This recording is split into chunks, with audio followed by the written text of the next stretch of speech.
विद्यार्थी मित्र हो, मागील तासिकेमध्ये आपण 4.3चा प्रश्न पहिला समजून घेतलेला आहे. आज आपण क्वेश्चन 2 समजून घेत आहोत. यात एक्झाम्पल दिलेले पहिलं, if 15a² plus 4b² upon 15a² minus 4b² is equals to 47/7, then find the value of a upon b. ही जी राशी दिली आहे याच्यामध्ये तुम्हाला दिसतोय, in the example which property use componendo and dividendo. Componendo म्हणजे त्याच्यात बेरीज आहे आणि डिव्हिडेंडो मग त्याच्यामध्येच वजाबाकी आहे, सबट्रॅक्शन आहे. म्हणजे अशा पद्धतीचं एखादं कंपोनेंडो डिव्हिडेंडोचं एक्झाम्पल दिलेलं असेल, त्याची व्हॅल्यू दिली असेल आणि त्याच्यावरून त्यात जे व्हेरिएबल्स वापरले त्या व्हेरिएबलची किंमत किती हे शोधायचं आपल्याला. अशी उदाहरणं इतकी सोपी असतात. मागील तासिकेत आपण काय बघितलं होतं, आपल्याला ए अपॉन बी ची व्हॅल्यू दिली होती, त्याच्यावरून आपण कंपोनेंडो डिव्हिडेंडोची किमती काढल्या होत्या, आठवते ना. आज आपण उलट करतो आहोत. एका कंपोनेंडो डिव्हिडेंडोची व्हॅल्यू दिली आहे, त्याच्यावरून व्हेरिएबलची व्हॅल्यू शोधायची आहे. पण मित्र, अशा उदाहरणांमध्ये काय करायचं आहे, इथून मी उत्तर द्यायला सुरुवात करतो आहे. कंपोनेंडो डिव्हिडेंडो मध्ये जर एखादी राशी दिलेली असेल आणि त्याच्यावरून व्हेरिएबलच्या किमती शोधायच्या असतील तर त्यात पुन्हा दिलेल्या उदाहरणामध्ये पुन्हा कंपोनेंडो डिव्हिडेंडो करा.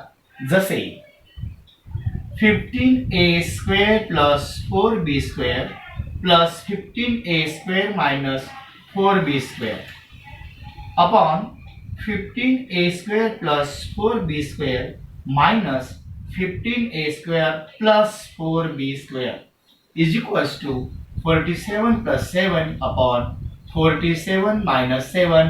याला म्हणूया आपण by componendo dividendo. By componendo dividendo. पुन्हा लक्षात घ्या, एखाद्या कंपोनेंडो डिव्हिडेंडोची व्हॅल्यू दिली असेल, त्याच्यावरून निव्वळ व्हेरिएबल शोधायचा असेल तर पुन्हा त्या उदाहरणात कंपोनेंडो डिव्हिडेंडो करा. म्हणजे न्यूमेरेटर मध्ये डिनॉमिनेटर जसा तसा मिळवा आणि न्यूमेरेटर मधून डिनॉमिनेटर सबट्रॅक्ट करा. म्हणजे काय करायचं, हा जो आहे 15a² minus 4b² हा आपल्याला सबट्रॅक्ट करायचा आहे. सबट्रॅक्ट करताना कंसाबाहेर मायनस चिन्ह असेल तर हा प्लसचा मायनस होईल आणि हा मायनसचा मायनस इंटू मायनस प्लस होईल. म्हणजे ही शेवटची दोन चिन्ह फक्त बदला. जसं तसं पाहून लिहा ही चार पद.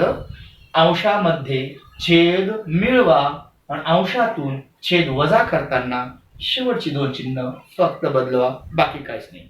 आणि त्याच्या व्हॅल्यू मध्ये पण कंपोनेंडो आणि डिव्हिडेंडो, आणि तेच उपयोग केला आपण बाय कंपोनेंडो डिव्हिडेंडो. ओके. आता याच्यामध्ये काय होईल बघा, -4b² plus 4b² get cancel, -15a² plus 15a² cancel, remaining 15a आणि 15a 30a² झालेला आहे.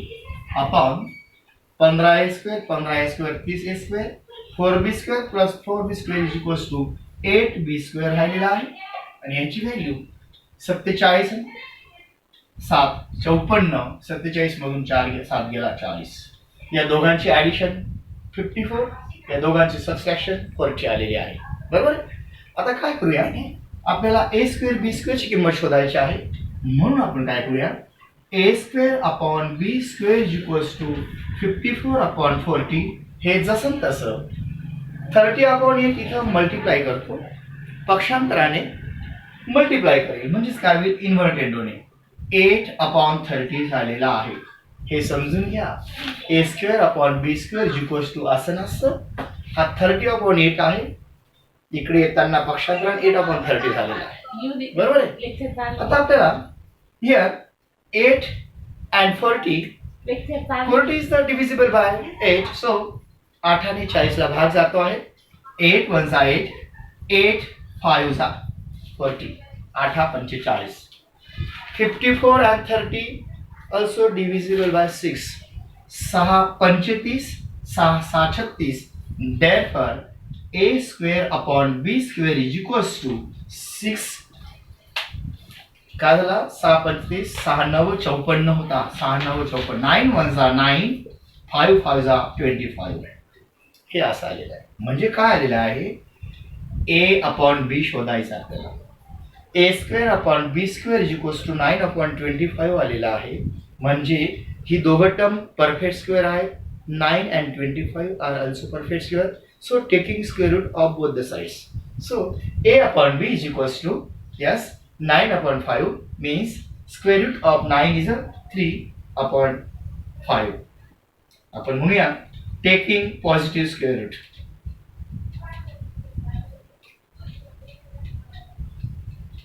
पॉझिटिव्ह स्क्वेअर रूट घेतलं कारण आपण प्लस मायनस सुद्धा येऊ शकतं त्याचं स्क्वेअर रूट. म्हणजे अशा पद्धतीने आपण त्याचं पॉझिटिव्ह स्क्वेअर रूट घेतलं. ए अपॉन बी ची व्हॅल्यू 3/5 आलेली आहे. कशी आलेली आहे हे तुम्हाला कळलेलं आहे. याच्यावरून आपल्याला एक उदाहरण सोडवायचं आहे. हे समजलं असेल. याच्यात थोडक्यात काय बघितलं, एखाद्या कंपोनेंटो आणि डिव्हिडेंडोची व्हॅल्यू दिली असेल आणि त्याच्यावरून जर पुन्हा नुसत्या व्हेरिएबलची व्हॅल्यू शोधायची असेल तीच नाही, तर आपल्याला त्या उदाहरणामध्ये पुन्हा कंपोनेंटो डिव्हिडेंडो करायचा असतो. जसं या अंशामध्ये हा छेद मिळवला, अंशातून छेद मायनस केला. ही चिन्ह का बदलवली हे मी मागे बोललो होतो आणि त्याला कारण दिलं. काय केलं, बाय कंपोनेंटो डिव्हिडेंडो केलं, त्याला सिम्प्लिफाय केलं, असं उत्तर आलेलं आहे. 30/8 जो आहे इथं मल्टिप्लाय करतो, पक्षांतराने इन्व्हर्टेंडने मल्टिप्लाय करेल. याला संक्षिप्त रूप दिलं, सिम्प्लिफाय केलं. A square upon B square is to 9 1 9 5 5 25 आलेला आहे. आणि अशा पद्धतीने ए अपॉन बी ची व्हॅल्यू आपल्याला आलेली आहे. थँक्यू. 3/5 आलेलं आहे. याचं पॉझिटिव्ह स्क्वेअर रूट घेतलंय. निगेटिव्ह सुद्धा घेऊ शकतो आपण पॉझिटिव्ह घेतलंय. ओके. नेक्स्ट एक्झाम्पल म्हणजे तुम्हाला आता ए अपॉन बी माहिती झालं होतं. ए अपॉन बी जो आहे तो ए अपॉन बी तुम्हाला ए अपॉन बी तुम्हाला माहीत झालेला आहे. 3/5 आता आपण शोधलेला आहे. याच्यावरून आपल्याला शोधायचं आहे A upon B is uh 3/5. Then find. पहिलं उदाहरण आपण प्रश्न दुसऱ्यातलं सोडवलं. दुसरं तिसरं तुम्हाला ठेवतो आहे. चौथं जे आहे ते घेतोय मी. B square minus 2a cube upon बी क्यूब प्लस 2a क्यूब आहे. येथे सुद्धा क्यूब आहे.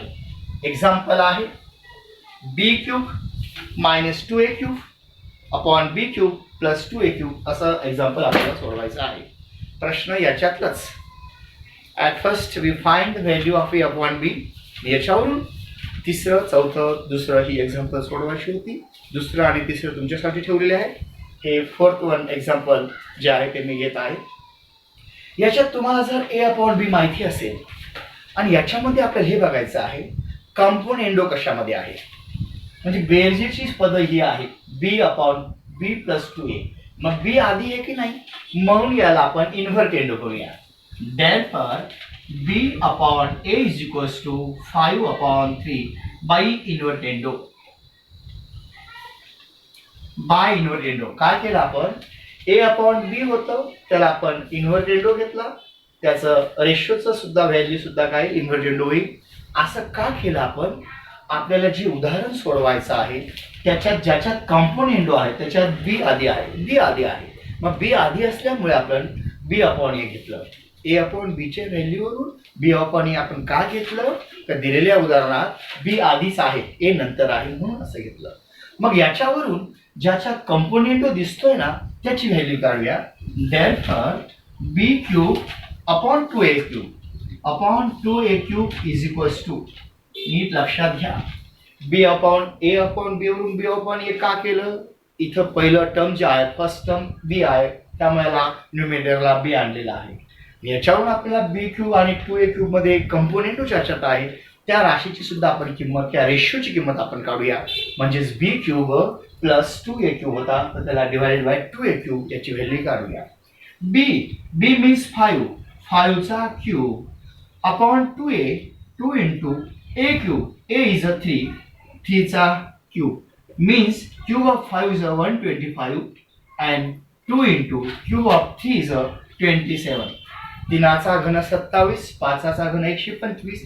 म्हणजे याचा अर्थ आला B cube upon 2a cube is equals to 125 upon 54. 27 × 2 = 54. म्हणजे बी क्यूबचे 2a क्यूबची किंमत आलेली आहे आपल्याला 125/27 अशी आलेली आहे. मग याच्यात आपण हे उदाहरण येण्यासाठी हे उदाहरण नीट बघितलं आपण काय करायचं आहे. मग याच्यात पहिले आपण कॉम्पोनेंडो डिव्हिडेंडो करूया.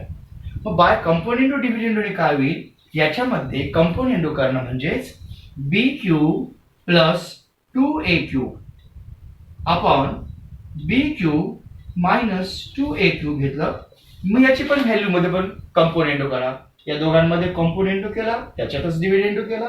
याच्या व्हॅल्यू मध्ये सुद्धा कॉम्पोनेंडो 125 प्लस 54 अपॉन 125 मायनस 54 येथपर्यंत कळलेला आहे. आता या राशीची किंमत बघा आली. Therefore b cube plus 2a cube upon B cube minus twice a cube is equals to 125 आणि 54 यांची ऍडिशन 5 प्लस 4 9 आणि 12 आणि 5 17.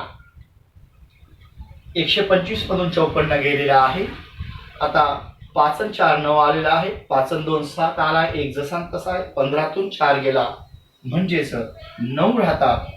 15 तून 4 गेला 6 आणि 5 11 म्हणजे 5 तून 4 गेला एक आपण झाली घेऊया 5 मायनस 4 1 12 तून 5 गेला 7 अशा पद्धतीने आलेले आहे. मग याला सिम्प्लिफाय करू शकतो आपण. 71 इज अ प्राईम नंबर. हा प्राईम नंबर आहे. 71 कुठल्याही पाड्यात येत नाही. आपल्याला असं आलेलं आहे. पण आपल्याला हे उदाहरण विचारलेलंच नाहीये. आपल्याला हे उदाहरण विचारलेलं आहे बी क्यूब अपॉन तेच विचारलंय ना बी क्यूब अपॉन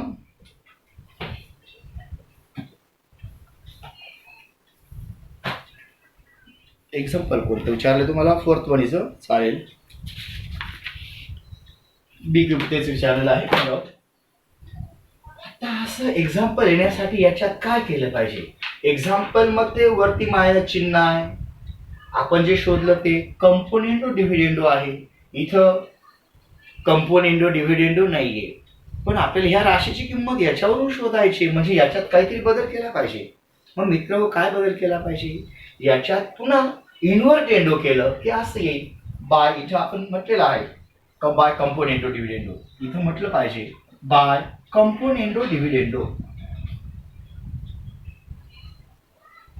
आणि याच्यात हे एक्झाम्पल येण्यासाठी यात पुन्हा काय करूया. हा जो मायनस आहे वरती येण्यासाठी याला इन्व्हर्टेंडो करूया. Therefore b cube minus twice a cube upon B cube plus twice a cube is equals to 71 upon 179. यालाच काय केलं आपण पलटी मारली. प्लस होतं खाली आला मायनस वरती आला म्हणजे जे एक्झाम्पल विचारलं होतं तेच आलं. हे याच्यावरून हे आणलं म्हणजे कशाने आलं. याच्यात इन्व्हर्टेंडो केलो म्हणून त्याचं कारण द्या बाय इन्व्हर्टेंडो. अशा पद्धतीने हे एक्झाम्पल आपण समजून घेतलेलं आहे. नक्कीच कळलं असेल. प्रश्न असाच अजून एक विचारला आपल्याला तो बघूया. Question number 3. या क्वेश्चन 2 मध्ये आपण दोनच उदाहरणं घेतली. उरलेली 2 जी आहेत ती तुमच्यासाठी ठेवलेली आहे. क्वेश्चन नंबर जो आहे यातला 3 घेत आहोत. If 3a minus plus 7b upon 3a minus 7b is equals to 4 upon 3 असं दिलेलं आहे. Then find the value of 3a square minus 7b square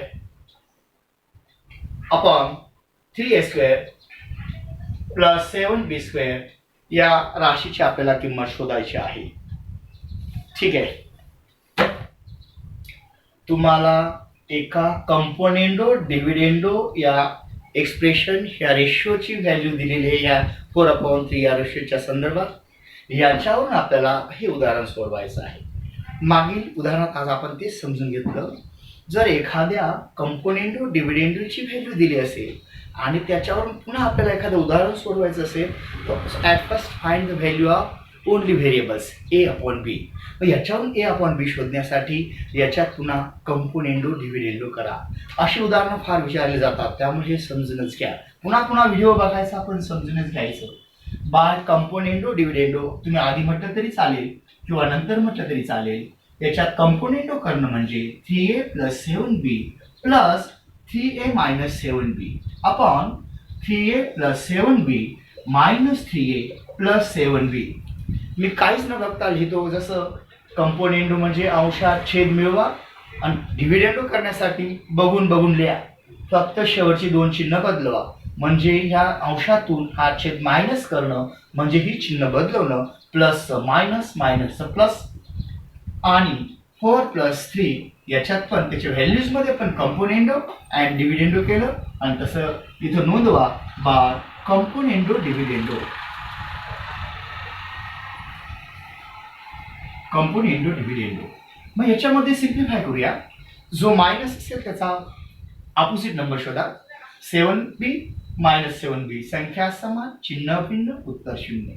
same to same इथं संख्या समान चिन्ह भिन्न उत्तर शून्य म्हणजे 3a minus 3 get cancel. Remaining 3a plus 3a 6a upon 7b 7b 14b. अशा पद्धतीने तुम्हाला अशी आलेली आहे. 4 plus 3 is a 7 and 4 minus 3 is a 1. Therefore, a upon b is equals to 7 upon 1. a upon b is equals to 7 upon 1. आणि हा 7/14 जो आहे हा पक्षांतराने इन्व्हर्टेंड होईल. पक्षांतराने तो मल्टिप्लाय करेल 14 upon 6. इथे ही राशी गुणते आहे, पक्षांतराने इन्व्हर्टेंडोने मल्टिप्लाय होईल ती. आता भाग कसला जातो का नाही जात. Therefore, a upon b is equals to b ने याला डिवाइड करूया. 2 ने आपण डिव्हिजिबल आहे तो. 2 3 जा 2 7 जा 7 7 49 3 1 जा 3 म्हणजेच a upon b is equals to 49 upon 3 आलेला आहे. या 3 ने याला अजून डिव्हिजिबल नाही येतो, त्यामुळे तसंच राहू द्या. याच्यावरून आपल्याला ह्या राशीची किंमत शोधायची आहे. लक्षात येत आहे. या राशीमध्ये हे बघूया आपण a upon b शोधलेला आहे. या a upon b वरून ज्याच्यात कंपोनेंडो आहे, बिलकुल मागच्या उदाहरणाप्रमाणे ज्याच्यात कंपोनेंडो आहे त्या राशीची किंमत आधी काढूया. जसं मी इकडचं खोडतोय आता पुसतोय. जसं therefore a upon b तुम्हाला माहिती आहे, इतना लिहितो वाटल्यास मी इथं a upon b is equals to 49 upon 3. therefore 3a square upon 7b square is equals to, हे समजून घ्या. आता a upon b तुम्ही आता शोधून काढलं होतं 49 upon 3 आहे. त्याच्यावरून या राशीची किंमत शोधायची आहे टोटल. पण त्याच्यात कंपोनेंडो कशात आहे ते बघा. ज्याच्यात कंपोनेंडो आहे त्याला न्यूमरेटर डिनॉमिनेटर करा. ह्या ज्या व्हॅल्यू शोधून काढल्या आहेत त्या तेथे पुटअप करा. जसे 3 into a square means 3 into a square. a is a 49 into 49. Square means 2 times multiplication. a square म्हणजे a चा म्हणजे 49 चा 2 वेळा गुणाकार upon 7 into b square. b is a 3. 3 into 3 9. Direct केलं चालेल. 7 हा जसा तसा आहे, हा 7 होता, 7 जसा तसा आहे, into b square. b is a 3. So square of b is a 9. अशा पद्धतीने आलेलं आहे. येथे काही सिम्प्लिफाय होत असेल तर इथेच करून टाकूया. जसे 7च्या टेबलमध्ये 49 आहे, 7 1 जा 7 7 7 जा. 3च्या टेबलमध्ये 9 आहे, 3 1 जा 3 3 जा 3 जा. म्हणजे आपल्याला काय कळालं बघा. therefore 3a square upon 7b square is equals to 49 7 7 9 63 अच्छाला 6 7 चौक 28 28 आणि 7 34. म्हणजे तुम्हाला माहिती आहे क्यूब ऑफ 7 इज अ 343. 343 हा 7 चा क्यूब आहे, 7 चा वर्ग 7 चा घन आणि 3 1 जा 3. म्हणजे या राशीची किंमत एवढी आलेली आहे. कसं आलं लक्षात आलं. इथं सिम्प्लिफाय ज्याला शक्य होतं भाग देणं त्या राशींना भाग दिला आणि या दोघांचा प्रॉडक्ट 49 into 7 343 आलेला आहे. त्याच्यात 3 1 जा 3 आलेला आहे. म्हणजे 3a square upon 7b square is equals to 343 upon 3 आलेले आहे. एखाद्याला वाटेल या 3 ने याला कट करा, नाही चालणार बरं का. एक नंबर स्वतंत्र नंबर आहे 343 आणि हा 3 तसं चालणार नाही. मग या राशीची किंमत तुम्हाला येऊन गेलेली आहे. मग याच्यात कंपोनेंडो डिव्हिडेंडो आधी करा. मग याच्यात कंपोनेंडो डिव्हिडेंडो करण्यासाठी काय करूया, 3a² plus 7b² upon 3a² minus 7b² is equals to, याच्यात पण 343 plus 3 upon 343 minus 3 by componendo डिव्हिडेंडो.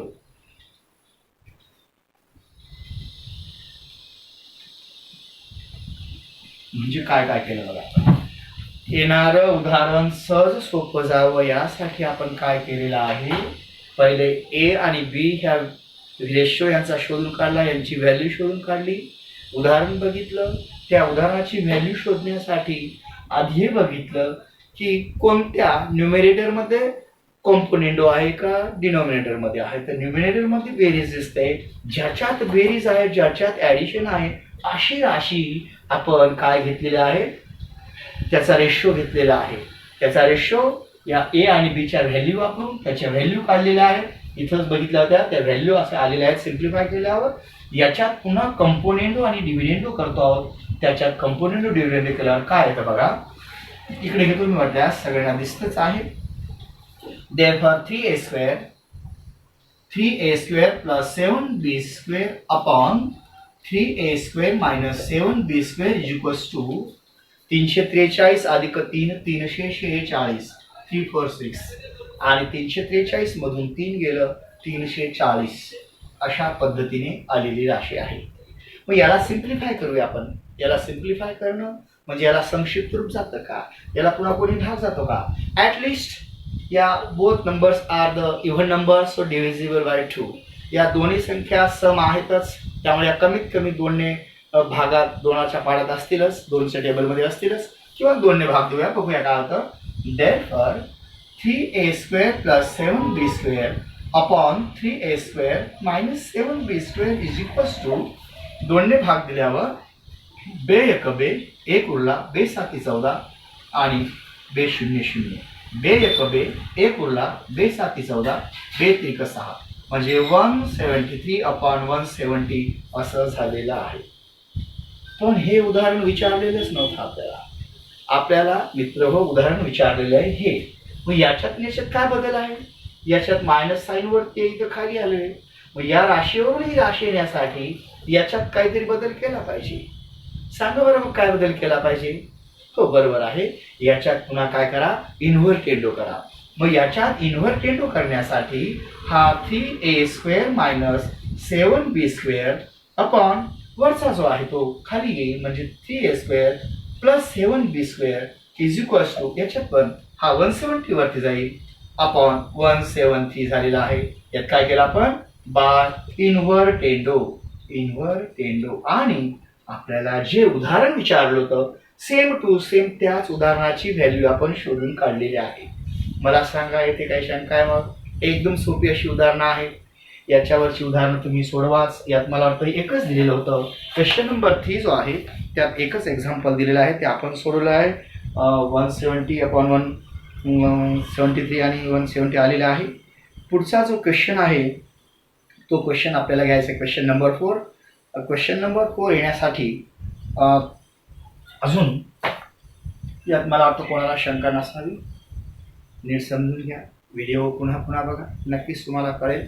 थोडंसं पॉझिटिव्ह ॲटिट्यूड ठेवलं ना तर तुमचं सकारात्मकता असेल तर नक्कीच ते समजायला सोपं जातं. मित्र हो, असं समजू नका की हे अवघड आहे, नक्कीच सोपं असं आहे.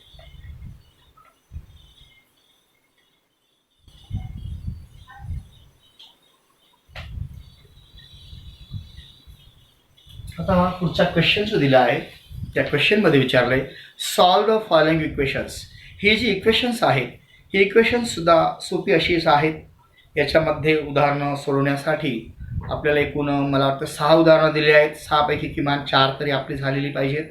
मला अजून एक आज उदाहरण होऊन जाईल आपलं. एक घेतोय मी. Solve the following equations. First one is x² plus 12x minus 20 upon 3x minus 5 दिलेला आहे and x² plus 8x plus 12 दिलेला आहे and divided by 2x plus 3 असं एक्झाम्पल आपल्याला दिलेलं आहे. नीट बघा एक्झाम्पल काय दिलेलं आहे. 12x दिलेलं आहे. हे इक्वेशन आहे. Solve the following equations. ज्याच्यात बरोबरचं चिन्ह आहे त्याला आपण इक्वेशनच म्हणतो.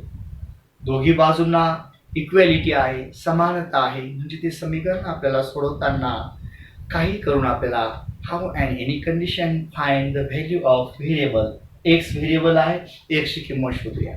आपण 8वी पर्यंत 9वी पर्यंत हे पण समजून घेतलेलं आहे की दोन रेशो जर इक्वल असतील तर त्यांचा क्रॉस मल्टिप्लिकेशन सुद्धा इक्वल असतं. म्हणजे यांचा क्रॉस मल्टिप्लिकेशन केलं ते सुद्धा आपल्याला इक्वल येणार आहे. पण आपण जे प्रॉपर्टी शिकलो, इतर गुणधर्म आपण शिकलो समान गुणोत्तरांचे, त्याचा इथं फायदा काय? म्हणून त्रिपदीने ह्या द्विपदीला गुणल्यावर खूप मोठा गुणाकार येईल. पुन्हा सगळी पद सिमिलर टर्म्स जवळ आणणं, करेक्ट करणं मोठे लेंदी प्रोसिजर होऊन जाईल. मग त्यापेक्षा आपण आता हा भाग जो शिकलो, रेशोची जी प्रॉपर्टी शिकलो, त्याच्यावर काही समजतं का बघूया. नीट निरीक्षण करा. नीट निरीक्षण केल्यावर असं दिसतं याचा जो डिनॉमिनेटर आहे दोघांचे आणि हे जे न्यूमिनेटर आहे त्यांच्यात काहीतरी रिलेशन आहे. ते रिलेशन आपल्याला शोधावं लागेल. बघा हा 3 आणि 12 मध्ये काय संबंध आहे किंवा 5 आणि 20 मध्ये तोच संबंध आहे का, किंवा इथे इथं जो संबंध तसा संबंधित आहे का, हे बघणं जास्त संयुक्तिक ठरेल. आणि हे बघा नीट बघा, 3 चोक 12, 3 चोक 12, 5 चोक 20, 2 चोक 8, 3 चोक 12. म्हणजे हे सगळे जे पद आहेत याच्या जर 4 टाइम्स केलं तर ही पद मिळणार आहे. म्हणून याला सुद्धा 4 ने मल्टिप्लाय करूया, याला पण 4 ने मल्टिप्लाय करूया, पण डिनॉमिनेटरला म्हणून आपण 1/4 म्हणूया. आणि असं म्हणूया therefore x square plus 12x minus 20 upon 3x minus 5 is equals to, याला मल्टिप्लाय करतो मी, into 1/4 is equals to x square plus 8x plus 12 upon 2x plus 3 into 1/4. काय म्हटलं आपण? Multiply by 1/4 on both the sides. दोघं बाजूंना 1/4 ने multiply करतो आपण. काय होतं बघूया. therefore हे एक हे म्हणजेच x square plus 12x minus 20 जसा तसा, पण 4 या दोघं पदांना गुणेल. 4 3 12x minus 4 5 20 is equals to, पहिला न्यूमरेटर जसा तसा x square plus 8x plus 12 आणि डिनॉमिनेटरला 4 मल्टिप्लाय करेल. 4 2 8x प्लस 4 3 12. म्हणजेच काय झालं, याच्यात ही शेवटची 2 पद आहेत, तीची 2 पद आहेत. याच्यात शेवटची last 2 terms same to the denominators last 2 terms. हा सारखेपणा आलेला आहे. कशाने? आपण शिकलो इक्वेशनच्या पदांना कोणीही गुणा, कोणी समान पदाने भागा, बेरीज करा, वजाबाकी करा. त्या इक्वेशन मध्ये काही व्हॅल्यू फरक पडत नाही. त्या नियमाने आपण इथं ह्या इक्वेशनच्या दोघी बाजूंना 1/4 ने मल्टिप्लाय केलं, अशी राशी आलेली आहे. आता ही राशी समान आहे. ही जर वरती गेली तर 12x 24x होऊन जाईल. पण ही जर मायनस झाली तर 12x गेट कॅन्सल होऊन जाईल. म्हणून आपण अशी कोणता प्रॉपर्टी आहे की हे जर वरती गेल्यावर हे आणि हे दोघं कट होतील, कंपोनेंडोने होतील का नुसतं डिव्हिडेंडोने होतील? बघा एस बरोबर आहे बाय डिव्हिडेंडो. म्हणजेच x square plus 12x minus 20. आता याचे चिन्ह बदलूया. Minus 12x plus 20 upon 12x minus 20 is equals to, येथे सुद्धा तसाच x square plus 8x plus 12 minus 8x minus 12 upon 8x plus 12. काय केलं आपण? काय केलं, जे आपण एक कंपोनेंडो बघितला होता, कंपोनेंडो आणि डिव्हिडेंडो. कंपोनेंडो म्हणजे मिळवणं, डिव्हिडेंडो म्हणजे अलग करणं, कमी करणं, मायनस करणं. म्हणजे अंशातून छेद वजा केला, वजा केल्यावर हे बायनोमियल होतं, म्हणजे दोघांची साइन बदलतील, प्लस मायनस मायनसचं प्लस. याच्यात सुद्धा कंपोनेंट डिव्हिडेंडो करण्यासाठी या अंशामधून हा न्यूमरेटर मायनस केला, म्हणजे दोघं साइन समान होती, दोघं भिन्न झाली आणि डिनॉमिनेटर ॲज इट इज राहिलेले आहेत. याला म्हणतो बाय कंपोनेंडो. इथे म्हणतो वाटल्यास मी बाय कंपोनेंडो.